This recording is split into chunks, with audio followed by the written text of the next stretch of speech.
Muito boa noite, estamos começando mais um programa de Direção Espiritual. Obrigado pela oportunidade de entrar na sua casa, de entrar na sua vida, de falar com você, de falar com sua família. Nós acreditamos que o lugar da conversão é o nosso coração. Talvez desde criança a gente tenha escutado falar isso, que o nosso coração precisa ser transformado, não é assim? Que o nosso coração precisa ser renovado, convertido. Mesmo que tudo, a gente sabe, que tudo o que acontece na nossa vida é ordenado pelo cérebro, o coração sempre teve uma linguagem simbólica muito forte de ser ele o centro de tudo aquilo que a gente é. Se você quer falar com profundidade de si mesmo, você usa seu coração. Quando você usa a expressão de que o outro machucou seu coração, ou quando você quer realçar o valor que o outro tem na sua vida, você diz que ele mora no seu coração, não é assim? O coração é um território de alto valor simbólico na nossa vida. E é por isso que a gente sempre diz que a entrada de Deus na nossa vida é pelo coração, pelo centro, por tudo aquilo que a gente é. Deus não entra pelas portas secundárias, Ele prefere a entrada principal, é o nosso coração. Nós temos 1000 formas de ver e compreender a Deus, mas quando nós compreendemos de coração, é porque algo muito profundo aconteceu com a gente. Eu me lembro quando eu era menino, nas primeiras aulas que a gente tinha, a professora nos dava algumas lições e dizia pra gente: isso você tem que saber de cor, não é assim? O saber de cor é como se a gente tivesse tido a experiência mais profunda que o conhecimento pode nos proporcionar. Eu já sei de cor, isto é, já está internalizado em mim. Já não pode ser retirado de mim, porque foi assimilado pelo coração. O amor talvez seja isso, né? A oportunidade que a gente tem de assimilar o outro, de sabê-lo de cor. Da mesma forma como uma mãe olha o tempo todo para o filho que trouxe ao mundo, a gente sabe que nas primeiras semanas, a mãe não consegue olhar para outra coisa senão para o recém-nascido que ela tem nos braços. Um exercício de amor, como se quisesse saber todas aquelas feições de cor. Como se quisesse decorar aquele rosto para nunca mais esquecê-lo. Como uma fotografia não pode registrar com tanta profundidade o que o olhar de uma mãe pode. Aliás, eu acho fantástico isso. A mãe é a mulher que primeiro nos viu na vida. A mãe é a primeira mulher que nos olhou com calma, com demoras. É aquela mulher que demorou o seu olhar em nós para nos saber de cor. E por isso que Jesus fala o tempo todo da linguagem do coração. E o Evangelho de João, que é o Evangelho do coração, é o Evangelho do afeto, daquele apóstolo que fez uma experiência muito profunda de Jesus, é o Evangelho do coração. As narrativas de João são sempre muito profundas. Estão todas elas na perspectiva de mostrar um Cristo profundo, um Cristo que não se prende nas aparências, mas um Cristo que enxerga o coração. Sabe, minha gente, para mim é um exercício diário que eu preciso fazer como cristão. Eu não posso permitir que no meu coração se alojem linguagens e vozes que sejam contrárias às vozes de Jesus em mim. Esse é um exercício de conversão.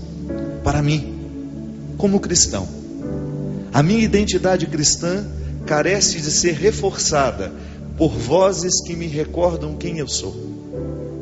Eu gosto muito dessa música que eu acabei de cantar. É uma parceria minha com meu querido amigo Robson, que morreu em 2006 e que me deixou preciosas lições. Um menino que vivia o tempo todo com o coração inteiro. Nessa música ele fala justamente disso. Eu apenas completei alguns trechos da letra. Fiz a segunda estrofe e completei alguns trechos do refrão. Quando nós falamos ali de que nessa voz íntima Deus precisa falar com clareza. O coração é um lugar onde Deus precisa não ter nenhum obstáculo para nos falar com clareza. Porque nós colocamos esses obstáculos. O nosso pecado, muitas vezes, ele nos proporciona colocar obstáculos dentro de nós que depois vão criar uma inimizade entre aquilo que é bom para nós mesmos. É impressionante isso. Como às vezes nós encontramos pessoas que estão sendo inimigas de si mesmas. Porque isso é possível. Basta você não filtrar as vozes que falam ao seu coração. A gente usa muito essa expressão, né? Esse texto falou ao meu coração. Este livro falou ao meu coração. Aquela imagem falou ao meu coração. Isso é, ela teve um poder afetivo sobre mim. Ela teve uma autoridade sobre mim. Às vezes a gente fica chateado com alguma coisa que o outro nos diz, e essa chateação vai demorar muito à medida em que o outro for importante para nós. Já observou isso? Que às vezes você recebeu ali uma mágoa, uma palavra que foi difícil para você digerir, uma calúnia que alguém lhe fez. O tempo apaga isso. Daqui a pouco o outro vem lhe pedir perdão, você nem lembra mais por quê que ela ficou ou que você ficou chateado com ela. É porque na verdade o vínculo não era tão estreito. Agora, se é alguém que nós amamos de coração, se é alguém que tem autoridade afetiva sobre nós, esta mágoa pode nos magoar muito profundamente e pode nos machucar durante muito tempo. Por quê? É um exercício humano de compreender o que é divino. É porque a palavra do outro tem autoridade sobre nós. Por isso que eu sempre digo que uma mãe, quando coloca um filho no mundo, um pai, quando coloca um filho no mundo, precisa ter muito cuidado com o que vai dizer a esse filho, porque a palavra dele vai ter autoridade sobre o filho. Muitas crianças são traumatizadas porque escutaram de pessoas que eram o porto seguro delas frases infelizes, que depreciavam, que diminuíam. Muito cuidado, a palavra fere. E se ela vem de uma pessoa que nós amamos, ela fere ainda mais. Por quê? Porque o coração é um território onde nós colocamos aqueles que têm autoridade sobre nós.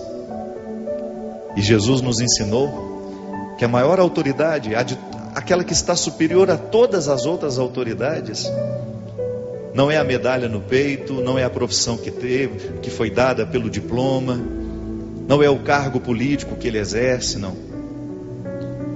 Pode até ser o rei, mas ele não tem autoridade afetiva nenhuma sobre mim. A verdadeira autoridade é aquela que nos faz servir. Olha que beleza isso. Na compreensão de Jesus, a verdadeira autoridade, o verdadeiro poder está nas mãos daquele que serve. Por isso o amor é esse exercício de serviço. Eu sirvo aquele a quem amo, e aquele a quem me ama, também me serve. Não no sentido de sermos objetos um para o outro, não. No sentido de termos um significado profundo que nos faz ficar em pé. Sabe o que significa a palavra amém? Talvez você nunca tenha escutado falar isso. Eu aprendi na faculdade. A palavra amém, na tradução da língua que eu agora não me recordo qual é, só me lembro do significado. Amém é aquela estaca que segura as cabanas no deserto. Interessante, não é? Aquela estacazinha em que os homens do deserto fincavam na areia e amarravam a barraca para que ela não pudesse voar, para que ela não fosse embora, para que ela suportasse aquela tempestade que geralmente tem no deserto, aquela tempestade de ventos, para que aquela cabana, aquela morada temporária não fosse levada para o vento, pelo vento. Ela era amparada e sustentada por algumas estacas, cuja tradução quer dizer amém. Quando nós dizemos amém, dentro de um contexto religioso, por exemplo, nós estamos dizendo que nós acreditamos naquilo que nos foi dito. No universo religioso, a palavra amém significa disposição de seguimento. Amém. Eu estou concordando com você. Aquilo que me foi proposto pela fé, eu estou humanamente aceitando. Amém. Eu quero, eu me disponho. Mas você já parou para pensar que na experiência de amar e ser amado, nós também dizemos amém o tempo todo? Ou não? É até uma forma de você esmiuçar bem a qualidade do amor que você diz sentir. É a quantidade de amém que você diz àqueles que você ama. Não no sentido de ser submisso, não se trata disso. Porque a verdadeira obediência carece de ter liberdade interior. Quem não é livre não sabe obedecer. Quem não é livre fica submisso. E isso não é obediência. Porque obediência significa ouvir com o outro. Significa aí que tem uma parceria. Nós estamos juntos para decidir aquilo que é nosso. Nós vamos ouvir juntos para chegar a uma conclusão. A gente sabe que tem muito marido mal intencionado que pega aquela frase de São Paulo: marido, que as mulheres obedeçam aos seus maridos, né? Sejam submissos, sejam fiéis, como Cristo foi à igreja. Sim, mas como é que Cristo foi? Como é que Cristo foi fiel e obediente ao Pai? A igreja não, ao Pai. Ouvindo com Ele, discernindo com Ele qual era a palavra. E é por isso que aqui não cabe nenhum machismo, viu? Mulher ser submissa ao marido significa ouvir com ele. Da mesma maneira como o marido também precisa amar a sua esposa, da mesma maneira como Cristo amou. Isto é, ouvindo com, respeitando. Por isso, o amém que nós dizemos não é um sinônimo de submissão, é um sinônimo de confiança. E é por isso que aqueles a quem nós dizemos amém, começa a ter um poder sobre o nosso coração. Aquilo que ele diz para nós é importante, a gente assimila, a gente guarda, e de alguma maneira a gente obedece. O amor nos coloca nessa perspectiva, minha gente. E é por isso que quando nós falamos de conversão do coração, nós precisamos passar um pente fino em todas as pessoas a quem nós obedecemos. Porque definitivamente, se eu quero ser um discípulo de Jesus, o amor que eu amo e o amor que me é oferecido não podem ser opositores a este segmento que eu quero viver.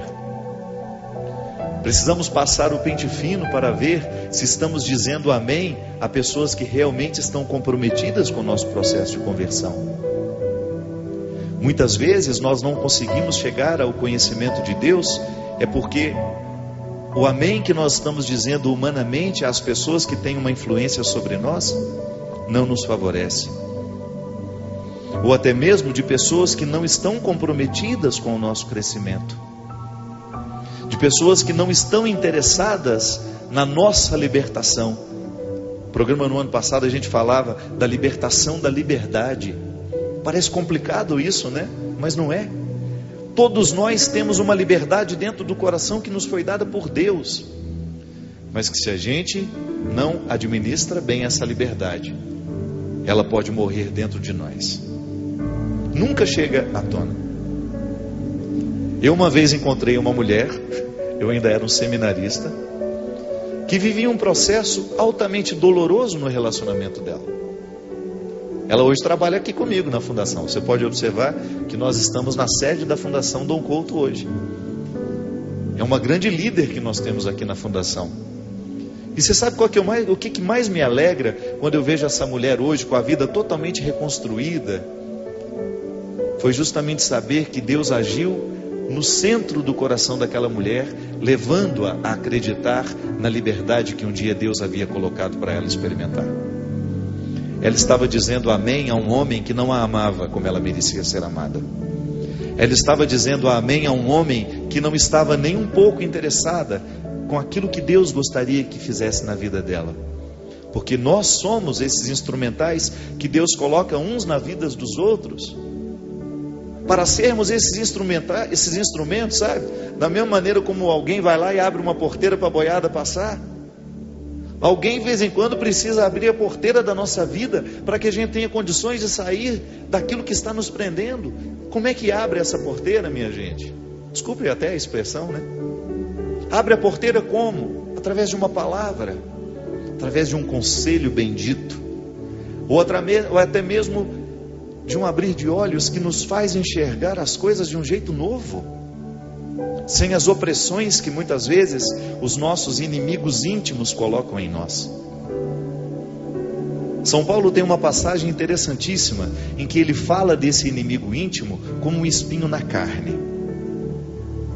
É claro que ele está falando da fraqueza dele. O anjo de Satanás que grita dia e noite, ele diz: em mim há para que meu espírito não se enchesse de vaidade, foi-me colocado um espinho na carne, um anjo de Satanás que grita dia e noite dentro de mim. O que é esse espinho? A fraqueza humana. E quais são as pessoas na nossa vida que acentuam ainda mais as nossas fraquezas? É disso que nós estamos falando. É impressionante como existem pessoas com o dom de fortalecer aquilo que é fraco em nós, sabe? De nos tornar piores ainda do que somos. E aí entra a conversão do coração, minha gente.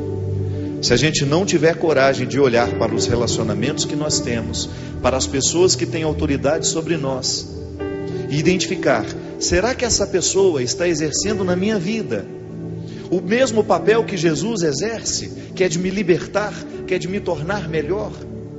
E aí então nós começamos a ser seletivos, não no sentido de ser preconceituosos, de jogar o outro fora, não se trata disso.